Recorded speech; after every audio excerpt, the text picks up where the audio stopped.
Assalomu alaykum hurmatli vatandoshlar va odatdagi yangiliklarimizni boshlaymiz. Boshlashdan oldin katta iltimos, meni ko'rayotgan bo'lsangiz, podpiskani bosinglar. Podpiska bizning kanalimizga rivojlanishiga juda ham yordam beradi. Iltimos, shuni bosib qo'yinglar. Musofirdagi yurtdoshlar diqqatiga. Registratsiya, трудовой договор, продление документа, рассрочка va INN hujjatlarini qilish kerak bo'lsa, unda aynan bizning 6 yillik tajribaga ega o'z vatandoshlari uchun eng halol va ishonchli xizmatlar endi aynan siz uchun. Yuqoridagi xizmatlar sizga kerak bo'lsa, hoziroq bizning quyidagi raqamlarimizga qo'ng'iroq qiling. Diqqat, tezkor xabar. Rossiyada migrantlar patenti bekor qilindi. Assalomu alaykum qadrli mehmon, videodan to'liq xabardor bo'lish uchun videoga like va podpiskatsiya tugmalarini bosib qo'ying. Rossiyada 60 ming migrantning patenti bekor qilindi. Rossiya Ichki ishlar vazirligi 2025-yilda migrantlarning deyarli 60 ming ish patentini bekor qildi. Bu haqda Xavfsizlik kengashi o'rinbosari Aleksandr Gribyonkin Rossiyskiy gazetaga bergan intervyusida so'z ochdi. Unga ko'ra, migrantlar patent olgan kundan boshlab 2 oy ichida ishga joylashishlari haqida hududiy tashqi ishlar vazirligi bo'linmalariga xabar berishlari shart. Aks holda patent amaldan chiqadi va Rossiya hududida yashash uchun asos bo'lmaydi. Shu sababli 2025-yilda 60 ming migrantning patentlari bekor qilingan. Migrantlarning Rossiya hududidan tezkor chiqarish bo'yicha vazirlikka qaror qabul qilish, zarur ma'lumotlarni yig'ish va zamonaviy elektron nazorat vositalaridan foydalanish huquqi berilgan, degan Gribyonkin. Eslatib o'tamiz, Rossiya 2025-yil boshidan buyon 160 mingdan ortiq chet el fuqarosining mamlakatga kirishini taqiqlagan edi. Markaziy Osiyo mamlakatlaridan kelgan minglab migrantlar hozirda Rossiya tomonda turib, Ukrainaga qarshi urushda jang qilmoqda. Ba'zilari bosim va deportatsiya tahdidi ostida frontda xizmat qilishga majbur bo'lsa, boshqalari esa pul topish yoki hujjatlarni yaxshilashni o'ylab shartnoma imzolagan. 2024-yil iyun oyida Tergov qo'mitasi rahbari Aleksandr Basrekning Rossiya fuqaroligini olgan 10 minglab odamlar harbiy xizmatga majburan ro'yxatga olinayotgani va ulardan taxminan 10 ming nafari frontga yuborilganini aytdi.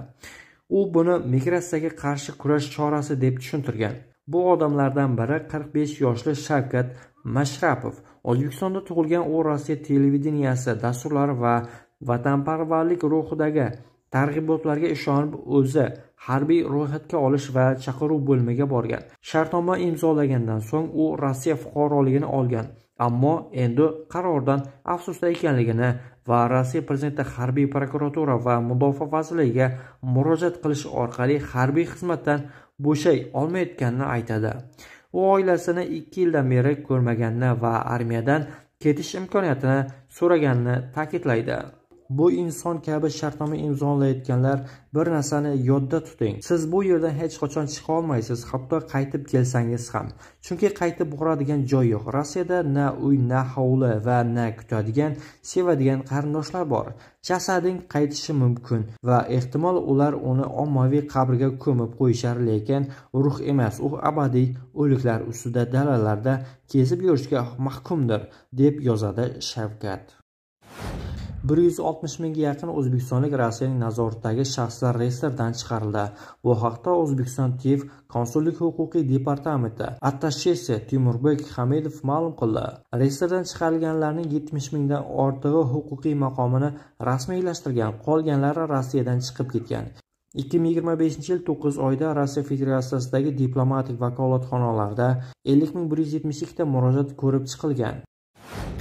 Rossiya prezidenti Vladimir Putin shu hafta Qirg'izistonga davlat tashrifi bilan boradi va u yerda boshqa tadbirlar qatorida Bishkekda bo'lib o'tadigan kollektiv xavfsizlik shartnomasi tashkiloti sammitida ishtirok etadi.